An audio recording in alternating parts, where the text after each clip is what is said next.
આમોદના ભીમપુરા વિસ્તારમાં ચાલી રહેલા સેન્ટ્રલ ગવર્મેન્ટના મહત્વના રેલવે પ્રોજેક્ટ દરમિયાન પીડબ્લ્યુડીના એક અધિકારીની દાદાગીરીનો વિડીયો વાયરલ થતા સમગ્ર પંથકમાં ભારે ચર્ચા જાગી છે. સમનેથી આમોદ સુધી વર્ષો જૂની નેરો ગેજ લાઇનને બદલે બ્રોડ ગેજ લાઇન નાખવાનો રેલવે પ્રોજેક્ટ હાલ પ્રગતિ પર છે. આ પ્રોજેક્ટ હેઠળ ભીમપુરા ઓવેસ પાર્ક વિસ્તારમાં ખાનગી જગ્યાએ રેલવેનું જેટ વર્કશોપ કાર્યરત છે. તાજેતરમાં મલ્લા તલાવડીથી ઓવેસ પાર્ક અને સર્વોદય સોસાયટીથી મેઇન બજાર સુધી બાબા સાહેબ આંબેડકર પ્રતિમા સુધી જિલ્લા પંચાયત દ્વારા અંદાજે 70 લાખ રૂપિયાના ખર્ચે આરસીસી રોડ બનાવવામાં આવ્યો છે. રોડને નુકસાન ન થાય તે માટે ભારે વાહનોને અટકાવવા લોખંડી બેરિકેડ લગાવવામાં આવ્યા હતા, પરંતુ કોઈ અજાણ્યા વાહન ચાલકે આ બેરિકેડ તોડી નાખ્યાની ઘટના સામે આવી છે. આ મામલે શંકાના આધારે પીડબ્લ્યુડીના અધિકારીઓ ઓવેસ પાર્ક સ્થિત રેલવે જેટ વર્કશોપમાં ગેરકાયદેસર રીતે ઘૂસી ગયા હતા. આરોપ છે કે કાયદેસરની કાર્યવાહી કરવાની જગ્યાએ અધિકારીએ પોતાના હોદ્દાનો દુરુપયોગ કરી પ્રોજેક્ટ મેનેજર અને કર્મચારીઓ સાથે અભદ્ર વર્તન કર્યું, ગાળો બોલી ધમકાવ્યા અને મેનેજરની ફેટ પકડી દાદાગીરી કરી. સમગ્ર બનાવ ત્યાં લાગેલા કેમેરામાં કેદ થયો અને તેનો વિડીયો હાલ સોશિયલ મીડિયામાં વાયરલ થયો છે. આ ઘટનાને લઈને રેલવે પ્રોજેક્ટના મેનેજરે આમોદ પોલીસ સ્ટેશનમાં પીડબ્લ્યુડીના સંબંધિત અધિકારી વિરુદ્ધ ફરિયાદ નોંધાવવાની તજવીજ હાથ ધરી છે. સ્થાનિકોમાં ચર્ચા છે કે સરકારી હોદ્દો ગુંડાગીરી કરવા માટે નથી, કાયદો હાથમાં લેવું અને ખાનગી સ્થળે ઘૂસીને ધમકી આપવી ગંભીર ગુનો ગણાય છે. અત્રે ઉલ્લેખનીય છે કે મલ્લા તલાવડીથી 32 નાળા સુધીના રસ્તા પર કરોડોની ગ્રાન્ટ હોવા છતાં હાલત દયનીય છે. છતાં વર્ષોથી લોકોની માંગ હોવા છતાં પીડબ્લ્યુડીના અધિકારીઓનું પેટનું પાણી પણ હાલતું નથી. હવે પ્રશ્ન એ ઊભો થયો છે કે રૂપિયા 70 લાખના આરસીસી રોડની જાળવણીનું મુખ્ય કારણ લોકચર્ચા મુજબ રોડ એગ્રીમેન્ટમાં 5 વર્ષ સુધી મેન્ટેનન્સ કોન્ટ્રાક્ટરને કરવાનું હોય છે, એટલે કોન્ટ્રાક્ટર દ્વારા ગજવા ગરમ કર્યા હોય એવી લોકચર્ચા જાગી છે. અત્રે ઉલ્લેખનીય છે કે કરોડના ખર્ચે બનેલો રોડ બિસ્માર સ્થિતિમાં છે. ત્યાં પીડબ્લ્યુડીના અધિકારીઓ મૌન છે. હવે આવનાર દિવસોમાં આમોદ પોલીસ આ દાદાગીરી કરનાર અધિકારી સામે કાયદેસર ગુનો દાખલ કરશે કે પછી કોન્ટ્રાક્ટર અને પૈસાની અસરથી અને રાજકીય વર્ગથી સમગ્ર મામલે પડદો પડી જશે. જો પોલીસ કાર્યવાહી નહીં કરે તો આ ઘટના માત્ર એક વિડીયો નહીં, પરંતુ સત્તાનો દુરુપયોગ અને સામાન્ય લોકોને ધમકાવવાની જીવંત સાબિતી બની રહેશે. હવે સમગ્ર પંથકની નજર આમોદ પોલીસ અને વહીવટી તંત્રની કાર્યવાહી પર ટકેલી છે.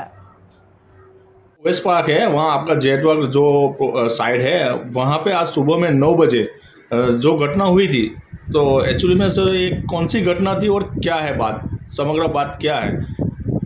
एक्चुअली वो सुबह कुछ 3 आदमी आए थे और आके वो यहाँ पे गाली गलौज कर रहे थे यहाँ पे. तो उसके बाद मैं जब इंटरव्यू करने को चाहा तो फिर मैंने उसको पूछा आप लोग कौन है, तो मतलब आपका कुछ आई कार्ड वगैरह है. तो फिर वो मुझे गाली देने लगे और गाली देने के बाद है कि मुझे बिहारी फिर बोलने लगे, ऐसा स्लैंग्स यूज़ करने, इतना गाली दिए. बहुत उनका लैंग्वेज ख़राब था. तो उसके बाद है कि उनको मुझे वो कलर फिर खींचे. उसके बाद जब मैंने पूछा कि आपका क्या इशू है आपकी, वो मुझे फिर से कुछ नहीं बताया.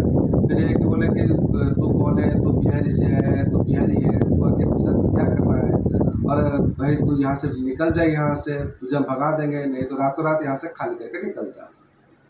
और मुझे नहीं लग रहा था वो कोई पीडब्ल्यूडी के अधिकारी थे, वो मुझे लग रहा था कि ऑन सोशल वाला हो सकते हैं. और वो लोग एक गाड़ी से आए थे, वो गाड़ी का नंबर था GJ05RM1045. सर जो ये आए थे उसका मकसद क्या था, किस वजह से आए थे, क्या घटना है उसमें, क्या वजह है? उनका एक बैरिकेटिंग लगा हुआ था, हाइट गेज बैरिकेटिंग लगा था यहाँ पे रोड पे पुलिस पार्क करने से पहले. वो बोले थे उनका बैरिकेटिंग टूट गया है, जिसमें से कि वो हमारा गाड़ी ना उसके अंदर से आया है ना बैरिकेटिंग टूटा है.